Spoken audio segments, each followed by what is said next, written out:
it's unfortunate that because of the comfort of our society, it makes us lazy. Imagine having direct access to someone who's navigated life's toughest terrains and come out stronger. Someone who's been there, done that, and can guide you with empathy, experience, and honesty. This isn't just advice. It's a lifeline, a strategy session, a chance to learn from my journey so you can accelerate yours. Without the ability to be self-aware and introspective, the ability for you to get to where you want to go, nearly impossible.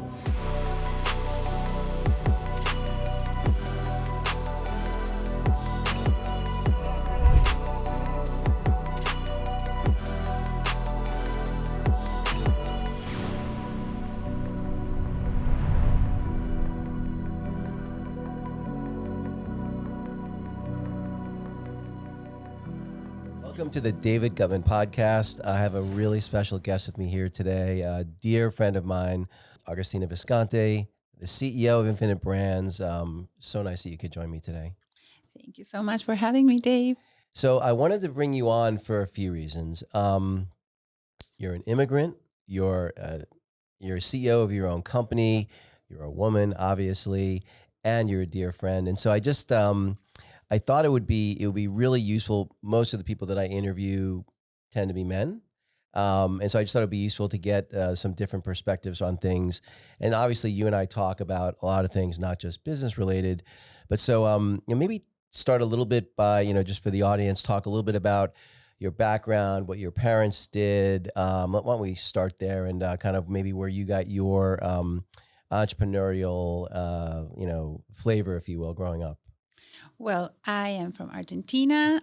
I come from a very entrepreneurial family. My mom was in advertising, and my dad did many things, but one of the things he loved the most was agriculture, and he did olive oil, and he exported that. And he also built like an entire operation from farm to bottle, which now is very common, but in the 70s, it was like an innovation. So I'm an only child, and it was fun growing up in my house, like two very different kind of parents. And then when I was 25, I was on my way to study in Italy, and I changed my plans to come and see a dear friend that was in trouble here in Miami. And little did I know I was in trouble because I met my husband and I stayed and I never left. And I'm an immigrant, so I didn't have a visa to work. So I had to wait for it. And the first job I had was in a uniform company. My background is in marketing. And I didn't use any of that in my first job, but it was an experience. So that was my first experience in the U.S. in the workforce, and I went from sales to operations to a little bit of everything, and I started learning way more than I could learn in college working. So that was my first experience. Well, did you have, and you and I talk about this somewhat, but, obviously mentorship is something that's near and dear to my heart. Did you have professional mentors, early in your career, and, or is it more just self-taught? Early in my career, it was self-taught and need-taught because we really needed the money. So it was, I partnered with my husband. His background is in computer engineering, and he's like a Renaissance guy, also from Argentina. I met him here, but he's my partner. We've been together for 29 years now. And when we started, it was, I just had the inclination of doing things. I sold them. And then Martin had to make things happen. So basically, that's how we started. I didn't get a mentor until later in life. I was pretty much fell into doing marketing for the Ironman. And that was the first time I moved from The Ironman triathlon. Triathlon, Right. yes. I moved from printing to the marketing aspect. So I started doing event marketing and learning a little bit more about that. And then during one of those events, I met a client that became my first mentor.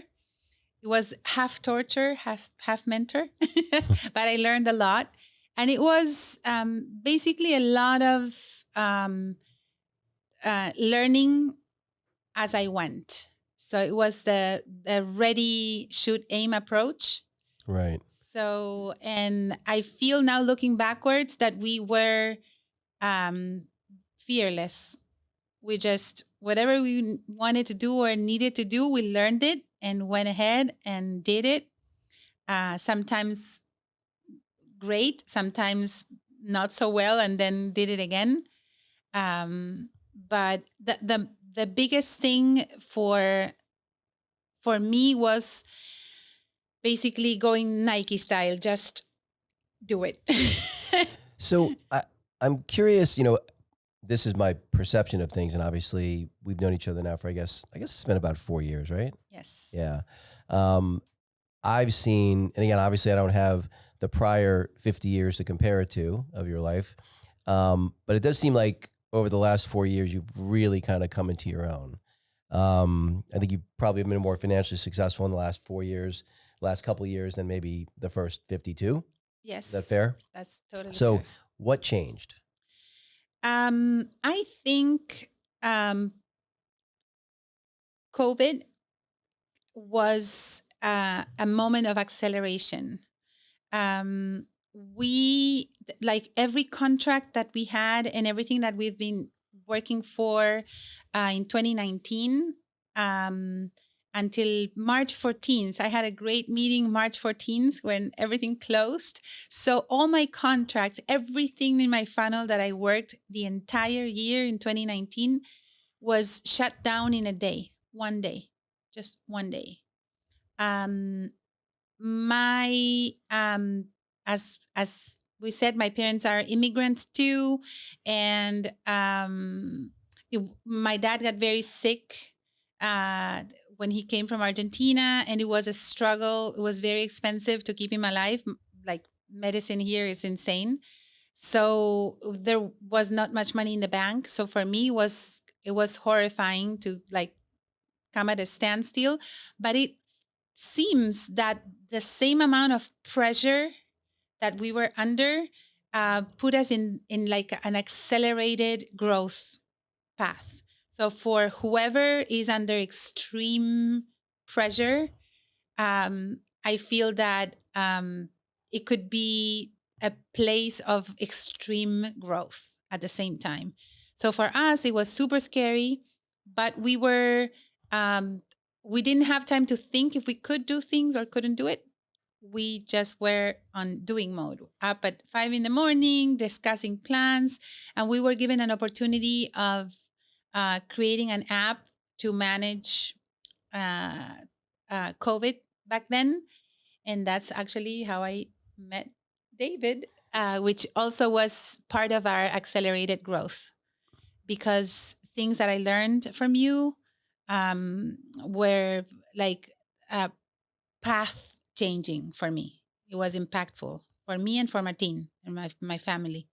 So, Really? That's yes. a little surprising to me. Well, so another thing might be interesting is, and we were talking about this a little bit earlier, is being from Argentina, and we were talking about the banking system and all that. But I think it'd be interesting for people to understand kind of the lens you see things through, having come from a country where I think you were telling me that your father basically lost almost everything that he worked his whole life for. He was quite wealthy and successful, and then all of a sudden the government Gone. said, "Oh, that's ours." Exactly. Maybe talk a Yes. little bit about that and maybe how that shaped you. That was something. And anybody from Argentina or South America will know in our countries, the notion of the value of money, banks, is very different than anything that you can think here in the U.S., where things are apparently safe and apparently stable. I The just word think they're not. I just think they're not as aware. I think there's a lot less safe than they think. Yes, Yeah. yes, of course. But culturally, like Yeah. people here feel like things are like you leave your money in the bank and it will be there tomorrow, and it is your money. We learned the hard way in Argentina several times, but especially it happened to my dad before coming here. Um, uh, we call it el corralito. That means like a little corral. They took everybody's money from the bank and they printed paper telling like futures, right? We need the money now. It's no longer yours for now. We'll give it back, right, in the future. So they took people's savings, deposits, everything. Nobody could go, like they locked the door in the bank, literally. Wow. Wow. And if you couldn't make this up. So if you went to the bank, your money wasn't there. So It's not there for us either. We just don't realize it. Exactly. That's why when I see how people see money here, I'm like, wow, how gullible, right? Because it's a little better, but not a whole lot better than what we had there. And things could happen. So it's not safe. I don't know if it's PTSD or if I'm right, but I don't feel safe here at all either. It's a little better than Argentina, but not a whole lot better. I think because the U.S. is the world's reserve currency, it buys them a little bit more latitude to game the system. You know, they can print money and it creates inflation, but maybe not the same. Not the disaster in a small market and Right. ruled by us. Right. So basically, still, I don't trust it. So I think it's going to be important in the near future to learn more about what to do with it. Trying to learn from you. Cryptocurrency. Yes. That's where we're going to take you next. Yes, Yeah. I'm taking my lessons from Dave, but yes, it's pretty scary because when it happens, I remember my dad back then. I was 25, and I remember my dad. He couldn't believe it. He could not believe it. We all were like, well, but maybe tomorrow they will, like, we were like innocent kids and they stole from us like blindly. But like your life's work was gone. He had a stroke. Right. Like his brain couldn't comprehend. So yeah, very dangerous. So I feel that one of the things that we should be doing, all of us now, is learning how to protect our assets, and not to fall into a false sense of security. And it's easier, I think, because here it's a wealthy country. You're like, you wake up, go to Starbucks, you go to your car, everything is nice, it's clean, no concerns. And that's the best situation to get in serious trouble because you're distracted. I feel Right. like we have to start paying attention. Yes, and learning. Definitely, I'm super stoked about learning about Bitcoin, and it's. I think that business is going to be moving into a different direction quickly, where many different models are coming. Where, like, same as I see, Hollywood, and now everybody's a producer. Right. Universities, and now you can learn in Mind Valley way faster and better. That's you asked me about acceleration. I feel that in the last year, not 4 years, in the last year, what we learned, the amount of progress in a year, we're learning. That's why there's little gaps in our knowledge, but basically we quadrupled our company in like 6 months. It's so much easier and faster. I think it's like crazy how things are changing. And I feel that everything that was institutional is disappearing. Well, it's interesting. I think people don't trust institutions anymore, whether it's the government, financial institutions, universities. You pick one, right? It don't, it doesn't really matter.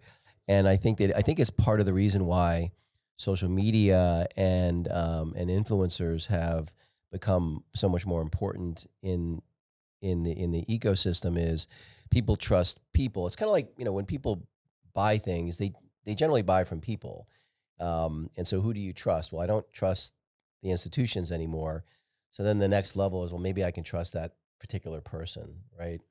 And hopefully that's well founded, but not necessarily. But I one of the things about you that I think is really interesting is I know people that are successful professionally, but it's hard to find someone that's professionally successful, has a healthy relationship with their romantic partner, is a decent parent, a decent, son or daughter. But obviously, I know I've met your mom, and I know you have a close relationship with her. She lives with you guys. You and Martine have a wonderful relationship. Your daughter, Francesca, is wonderful. And I know you've got a great relationship there. Like, tell me how you think about, how your life think about your life holistically and how you balance some of those things and how you allocate your time and attention, to those things. So we've been super lucky. I feel that the way we created our lives, number one, um, pretty much with Martine, we grew up together. We, I know it's very like hallmark, but he is my best friend in truly. Like if he wasn't my husband, that's my friend. So we grew up together. We watch each other like triggers. We protect like our well-being constantly. We've been able to divide and conquer. We trust each other with the areas of expertise.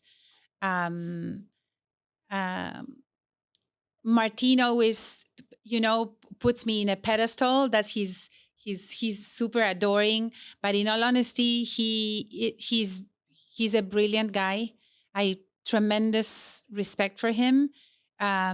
He doesn't even see how smart he is, and constantly he's like catching me, saving me, doing for me, finishing stuff, making it better without even realizing what he's doing.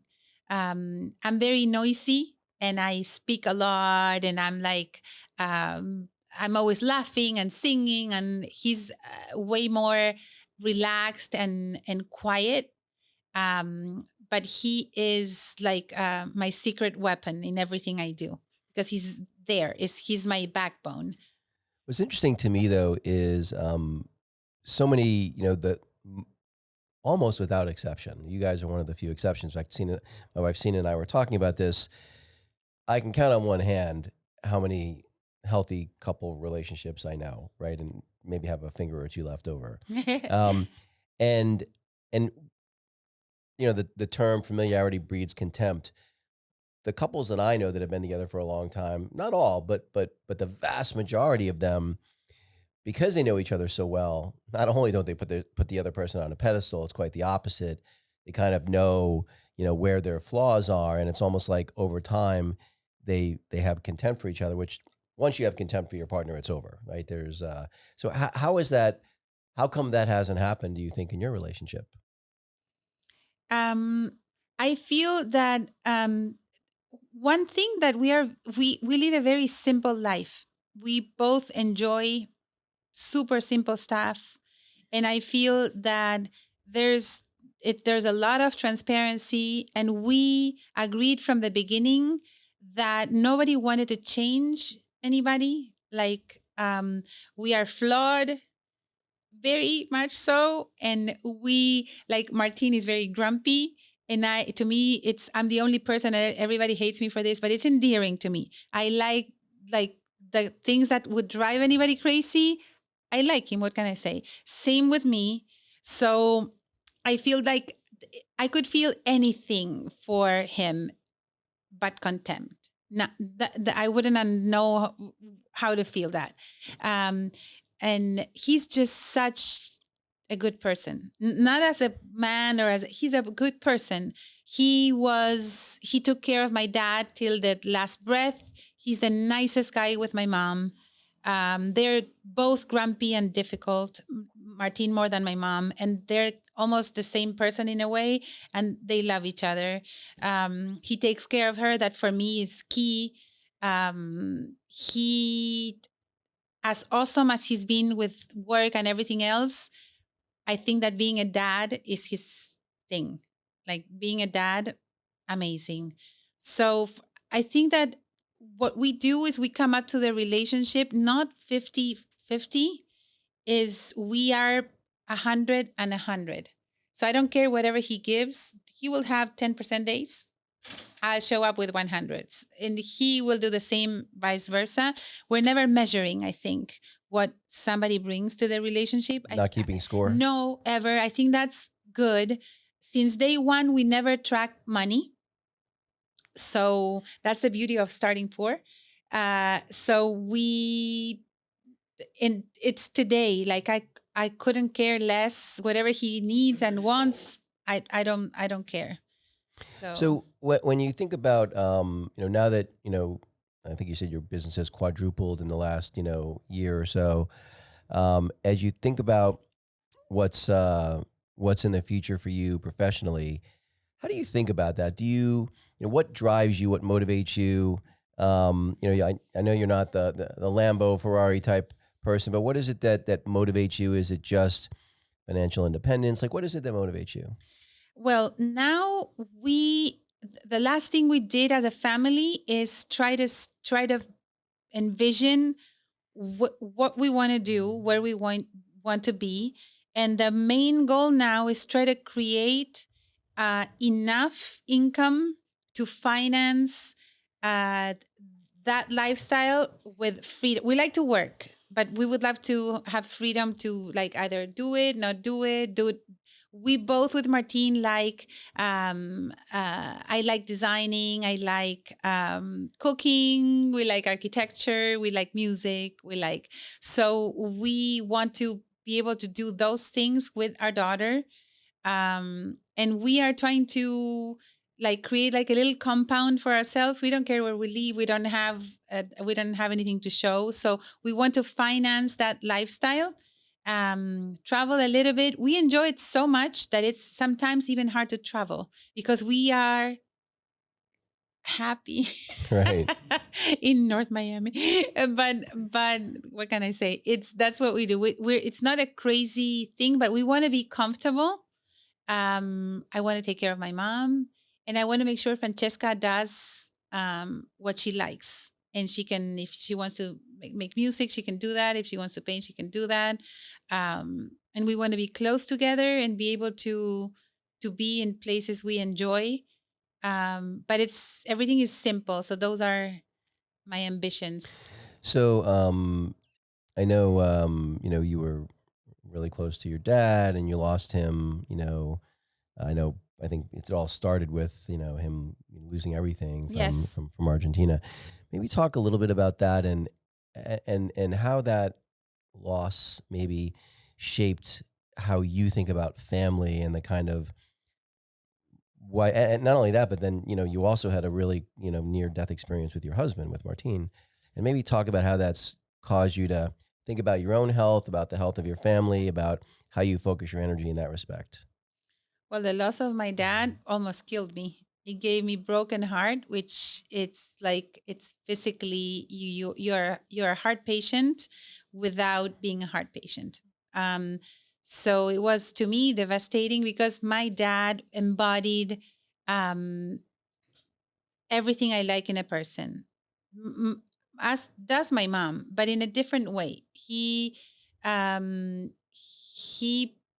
was like I don't know, very important to me, and losing him almost killed me. It was devastating.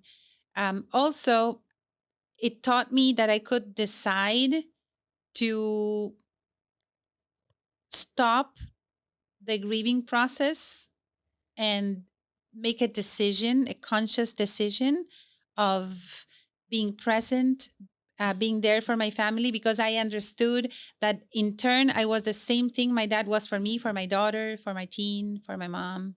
So that helped me make a conscious decision of move forward. And it made me understand that a loss is a huge loss. It's always going to be there. But I was going to be, by decision, continue and be present. So 6 years passed by, and one day my 48-year-old young, healthy husband had a heart attack. Couldn't believe it when I was in the emergency room. We thought we were there for a Thanksgiving indigestion. And when I saw, it was insane. That also was terrifying. I'm still recovering because this was past, it hasn't been a year yet. So I'm still recovering.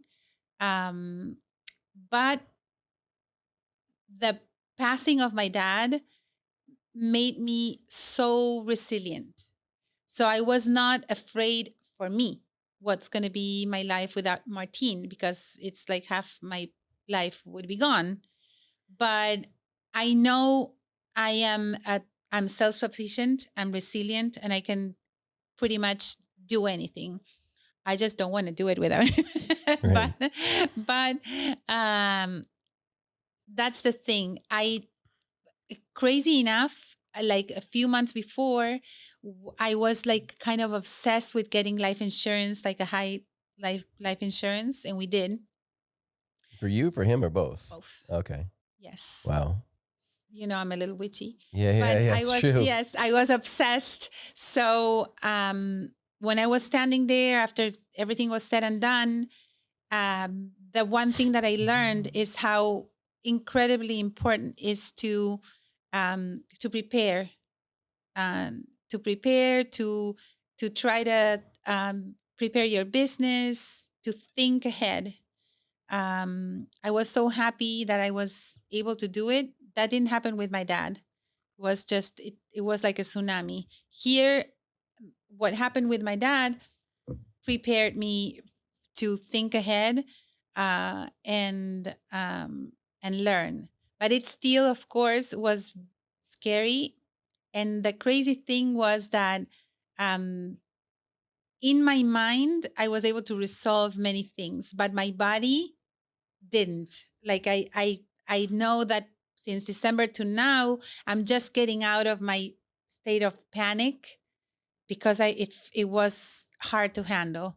But thank God, we're one of the things we're focusing on is health and learning, because again, I don't believe in the same way I don't believe in institutions. I'm hugely disappointed about the medical establishment. Right. I respect very few people, and I feel like I'm on my own health wise. So I've taken it into my hands to research, do everything I can to protect my health, because I know that the way doctors have been trained up to today, we are most definitely on our own. I think the thing that's interesting to me, um, in you're as someone who's been misdiagnosed with terminal cancer before by three doctors, you can imagine I don't trust the medical system at all either. But I think it's broader than that, right? It's about no one's going to care about you more than you, and whether that's when you're dealing with lawyers or doctors or educators or whatever it might be, um, and I think it's unfortunate that I think because of the comfort of our society, it makes us lazy, and it's easy to just sort of for people to, I think, incorrectly fall back on, oh, those establishments wouldn't lie to me. Right? They wouldn't tell me I should wear a mask if I shouldn't, or vice versa, or I should get a vaccine or I shouldn't. Why would they lie to me? And I think it's interesting that I know for me at least that the last couple of years has really taught me, reinforced for me that no one's going to care more than I'm going to care. Absolutely. Well, what about the how it was for I know how close Francesca and Martine are. what that must have been like for her. And has that changed anything in their dynamic? I'm curious. Francesca was the way it happened. We were in the emergency room. I am lucky to have in my circle a dear doctor that we've worked for forever. He was my first business mentor, and he does concierge medicine, and that's the kind of medicine that I think does work. Like Peter Attia says, that's medicine 1.0. It's like when you're dying, doctors, if they're good doctors, they will save you. That kind of medicine I still believe in. And I'm so happy that we had access to that, and that he was saved because we had access. So and a cath lab was open in 5 minutes, and we were so incredibly lucky to have that.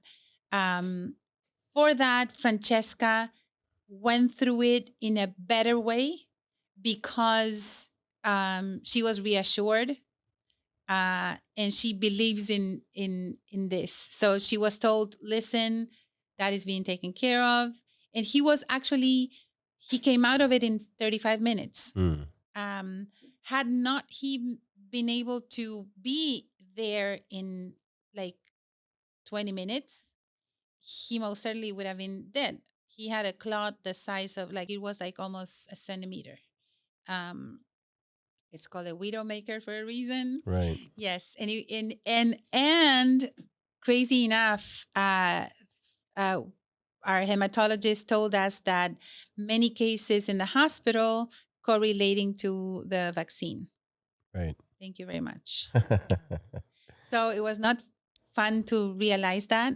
Um, uh, we That's what we did in the company that we worked for.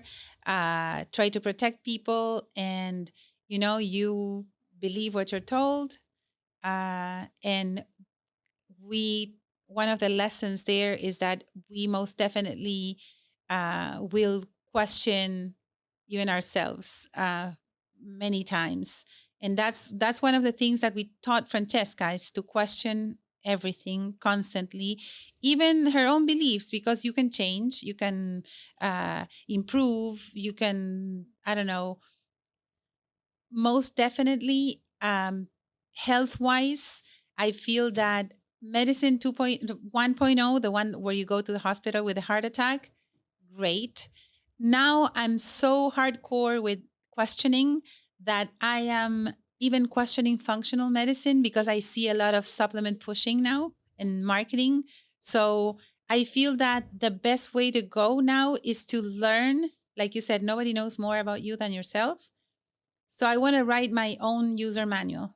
So I want to learn how to interpret what I'm feeling and use the beautiful amount of testing out there. But I don't want to go to a guy to tell me, "Oh yeah, everything hurts, but you're fine." So I want to read it myself and learn. If they can read it, I can read it. Believe me, it's not rocket science. Right. They made us believe, you're a doctor, but Hmm. no, it's you can read your electrical bill, you can read at a test. Well, it's funny too. Like you look at when you look at a blood work, and it gives you the range, right? This is the range of like the average American, who, by the way, 75% of which are overweight or obese, right? It's sort of like, just because it's the average range doesn't mean that it's healthy, even. Anything. Yeah. Not only that, but many of it's like airplanes. To me, that's the perfect analogy. We're flying 1970 Boeings, and we're looking at 1960 blood work. Not like, what are we, like the standard checkup, the yearly checkup, you could use it to kill mosquitoes. It's like useless. Right. Nothing there is like, it's even misleading. Right. So it's crazy, and it's not expensive to get checked correctly. And I can tell you, Dave, you're fine, and you tell me I cannot see well anymore. Why shouldn't, like, when I went, I'm 54. I went to my gyno, and she said, "This is life. I was like, what? No. So no, it wasn't life. My joints don't hurt anymore. I've been able to resolve of my 250 things that hurt, maybe 30, which I'm very happy about. And it was with no medication, no supplements. It's just doing the right thing and learning about myself. So, no, I don't trust pretty much anybody now with money, health, Right. education. I feel that now it's the time. And I was telling Francesca, this is the time where you don't need practically money or anything to learn and to feel better. The less you buy, the better you'll be, I think. And I feel that the main goal now is to try to avoid being bombarded so much by everything we get, and try to detach, relax, and try to, like a sculpture, when you take away, Right. instead of adding. You take away what's like from the stone, what you don't want to see, and then you get a figure. To me, that's the analogy for the way I'm approaching things now. We're trying to delete, minimize, reduce, calm. For health, like calming down, giving the body a chance to relax. And I feel like we're in a state of fear without even knowing, like fish sleeping with the eye open. Right. So yeah, that's mainly what we're doing, the tactics now. So, I, I'm curious. Talked a little bit earlier about mentorship, and you said you had some mentors earlier in your career. And um, do you mentor anybody? My daughter. Your daughter? Yes. And now this is our plan for this year. Francesca homeschools, it started last year, and she's super happy. So she has a boyfriend who's a senior now, and best friend also a senior. And they are very lost on regarding what they want to do, how they want to do it. So we're gonna start. It's not a mentorship traditional, but we're starting like during the weekends, having conversations that are guided to trying to create some direction for the three of them. So that's what I'm doing. I'll show you the three of them. Who's the third person? It's Francesca's best friend. Oh, okay. Got it. Got it. One of them. She has two. That's interesting. So, who came up with that? Me. Of course. Yes, because I love them so much, and I see so much potential, and I see how they think. They are not good, and that's something generational. I feel that um, it's for me, it was excruciating being a parent during the online era. Nobody was prepared for that. It was insanity, like identity crisis, gender crisis, um, you name it. It was insane. So now finally we're getting through the other side, where they are in real life. They're becoming themselves. But it was very hard because nobody knew. I couldn't compare it to my childhood or my teenage years, because it was a different world. And in the process, it's crazy to say, but kids were lost. Like, we have good friends that they lost their child being 14, 15 Right. to suicide Right. because of what they were being raised in. So that's why I came up with the idea, because I feel that we need to go back to certain things that were really good. I know progress is change and moving forward, but certain things we lost, I feel would be great to recover. Like, I don't know, it's crazy. We went on a short staycation with my daughter, and we spent 5 days in the beach, in the water, with pelicans all day long. And she was like, "Mom, I feel like a different person." And it's like, yeah, that's called the sun, and that's called the water. And being outside, it makes you feel good. And it's crazy that you have to explain that to a person, but that's what we have come to. So I feel that I would like to go backwards. And if I'm going to teach something, I would like to be a mom that it's there, like physically, that I could talk to them, that we could write down on a paper. Um, I've gone as far as buying books that are not in Kindle. Right. And I was like, here's a book. And she was like, oh, this is so good. And it's the smell of the paper. And she sits on a chair that is in where she chooses, and there's no plug. And I feel that in some senses, we need to go backwards. So that's what we're doing with her. Yeah. Trying to, I think my daughter's 8 years old. Francesca's what, 16? She's 16, 17 next week. Okay. So, yeah. So, about an 8 year age difference, 7.5, 8 year age difference. I know with my daughter, trying to teach her how to think, you know, um, which is because if you can, teach them to fish instead of feeding them, same kind of thing. It's like teach them to think instead of telling them what to think. Exactly. Yeah, especially someone as brilliant as your daughter. Oh, So, she's a cat. She's going on 47. yeah. I want to talk a little bit about ego, um, and kind of your experience with that professionally, personally, how you think about ego, both in yourself and in others. Well, I have this dual feeling. Many times I see myself and I'm like, wow, all the things that I can do. And I feel awesome about myself. And I'm like, look at this. I've done amazing. And then the other person that lives inside me is like, how do I do this? I question everything. I never feel small, but I doubt myself. I'm like, can I do this? Or is this good enough? Or so I have these two settings. I would love to have a medium one. I feel like, oh my God, right? I'm amazing at this. I can do this. Um, I had an experience in this last 2 years with working with having a client that is like a very large company. We've done t-shirts for, I don't know, at burger places, and then now these huge companies that we work now, that we came to work uh, completely without formal experience, and we learned as we went.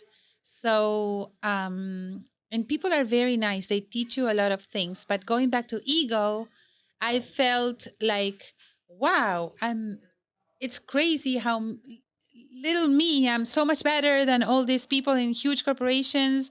And then suddenly the next day they give me a report and I don't even know what to read or how to use it. And I'm like, oh my God, should I be doing this with this big company? I don't know. And week by week, that's how I feel. I feel like I'm awesome. I'm better than all this. And then I'm like, oh my God, how do I do this? Right? That's the way I feel constantly now.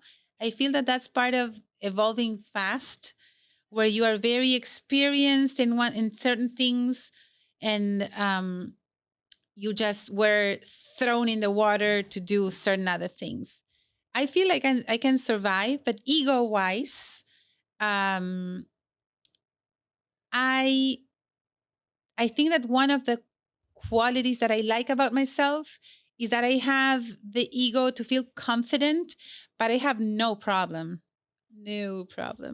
about like going back to the drawing board and saying, "Oh, I thought I knew this," and I'm like, "No, I don't know." Like, and I honestly feel that ego can serve at the time of feeling confidence, and basically, in my opinion, that's about it. Because after that, it's worthless. Because in all honesty, I rather listen, even if I speak like a parrot. I rather listen because I already know what I have to say. So I rather learn or listen, or um, get an opinion. I never like no chip in my shoulder, and I sometimes feel sad when I have something to contribute that I know in my heart it's a contribution, and then I have to deal with egos, right? And it's a killer, and that happens to me a lot as a woman. And it's so sad that I come up with ideas in many settings, in corporate settings, many settings. And And you think it really is gender oriented? sometimes it is. Yeah. Like when I'm in a group of guys Right. and then I say, hey, this, and then nobody pays attention. And then like 5 minutes later, I hear it again. Not even with the words changes, like Right. not even, right?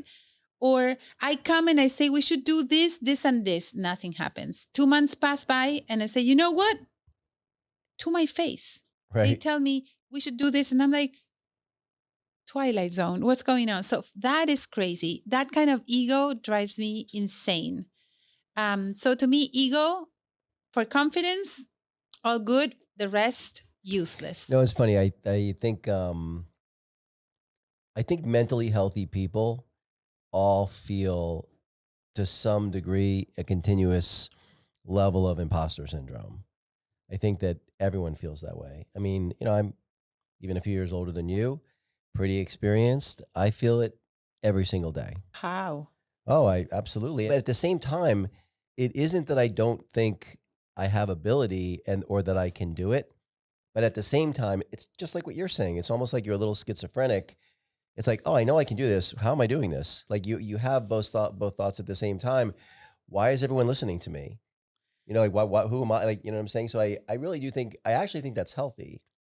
My experience is it's the ego of certainty that's to be avoided because and it's funny, the reason I asked about the gender thing is I've had that same experience that you've had all the time, which is, whether it's boss, board of directors, whatever it might be, you bring an idea and it's like, that's the dumbest idea I've ever heard, or it's ignored or whatever it might be. And then sure enough, that same idea comes right back to you. And it's like, I've got an idea. I'm like, that bears a really strong resemblance. Exactly. I Yeah. agree with you. It's not strictly gender related, but I must say that it happens also. I've noticed, and I really don't like this. It happens when there's also somebody new in a company. I worked before with younger people, with people who are not professionals or not graduated or no, that have amazing ideas.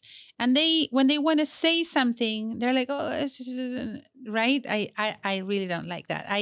And many times in all these bigger companies that I worked for, the best ideas have come from people who do not belong to the area, the vertical, the industry, the whatever. They don't have experience in the matter. So to me, in every sense of life, playing field, I like to work horizontally. And in that way, it's better. Plus, respect to me, the one that feeds me comes in it's always two way. I never like when you're reporting or somebody has to I feel ridiculous like when Right. she reports to you, he reports to her, like in the corporate world that I wasn't used to because I'm with Martin. Like I report to him, he reports to me depending the time. Right. But here I had to get used to that, and it was so ridiculous because many times I saw brilliant people having to report to somebody stupid as a doorknob, Right. and they were like not even understanding the report. So for me, horizontal would be the way to go. Ego, pretty much useless. Yes, I feel very schizophrenic. I think that's the healthy way. I know that as crazy as that sounds, having a mental disorder like schizophrenia maybe is the way to go. Maybe. Yeah, I do think that when the ego controls you, that's hard to recover from. So as we look to wrap up, if you could go back in time, 5 years, 10 years, what advice would you give to the younger version of yourself? Main advice, because I almost under pressure, I'm an extreme people pleaser, and I've as growing up, I was always very praised and loved. I was the first granddaughter, the first, or the only. So I was always very, and I had a very loving family from both sides, and always um, praising a lot, oh, she's amazing. And so for me, I've been always trying to respond to that expectation. So I feel that I would have told myself to thank everybody, and to try to live in an like I told you, I don't have a medium setting. So I'm looking for that place in the knob in the middle. I feel I do many things amazingly, but I'm very normal. I like myself, but it's okay to be in the middle. And my advice to myself would have been to be more gentle with myself. I'm a very patient, sweet person, gentle, understanding, giving with everybody else. And with me, Right. I'm not that good. So I feel that my advice to myself would be what I'm trying to do now, to be calming and to be gentle, and give things and myself time. Um, my mentor back then was also very extreme. So I found a person who thought the world of me and asked me too much. And it was exhausting. So I don't want to do that anymore, ever. Well, actually, the one last point I think is worth mentioning, because I think you and I have both come to this in a similar time frame, which is um, being a little bit more careful about the people that are in our lives on a daily basis, and how important that is to pursuing happiness, contentment, joy, whatever word you want to use. Maybe talk just a little bit about that. Absolutely. To me, um, one thing, and by the way, I didn't mention is it because I don't see him as a mentor, but is a person that I really admire the way he lives. And he taught me something that is key, and we've discussed it, which is to be very mindful of how you relate to people and how people perceive you. And sometimes being less noticeable and flying under the radar and relating, uh, being watchful of who's in your circle, how close they are, and why. And it's not to be guarded, but just to be mindful. Because sometimes, um, when you're too much in people's minds, it's not positive. It brings the wrong kind of attention, and it doesn't help anybody, not them, not you. So for me, gentle, calm, and being considerate, trying to be super understanding, but keeping my distance and being in the periphery. I don't know if the word is correct in English. That's the right word. Okay, Yeah. good. So I feel that that's the way to go, and be very selective. And I'm a very intuitive person. So to me, it's my gut. It's very, for me, it's so simple. Now that I'm healthier and I'm going to be healthier as we move on, I feel that when your body is in tune, you can feel it feels good or it doesn't. When it doesn't, you say goodbye. That's my advice. Right. That's what I'm doing now. It's like I am where I really want to be. And I'm even letting go of opportunities that are great, in on paper, and I'm like, you know what? It doesn't feel really good in here. So I'm confident I can provide for myself, my family. I can be where I want to be, and that's. I don't think that there's a greater feeling that being able to prioritize this the good. It's like I eat, I share with who I want to. I confide in something that is here. It's good in your gut and in your heart. That's what I'm doing now, and it feels good. Well, learning to say no is something I'm still a work in progress for me. It sounds like you might be a little bit further down that path than me. Well, maybe tell the folks in the where they can find you, your company. I know we're starting to do some work together again, which I'm really excited about. Yay. Yeah, Augustine is such a brilliant marketer. So maybe tell folks where they can find you. Sure. We are relaunching our company because we're shaping it to be and respond to everything that we spoke about today. And we are to be found in infinitebrands.pro. And we are having fun doing what we do. And we have this thing where we truly become like family with our clients. We've had clients we've been in business for 24 years, and we still have the clients we had when we started.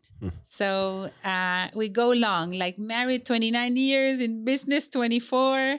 And so I'm excited about the new company. So thank you for having me, Dave. Augustina, thanks so much. It was a pleasure.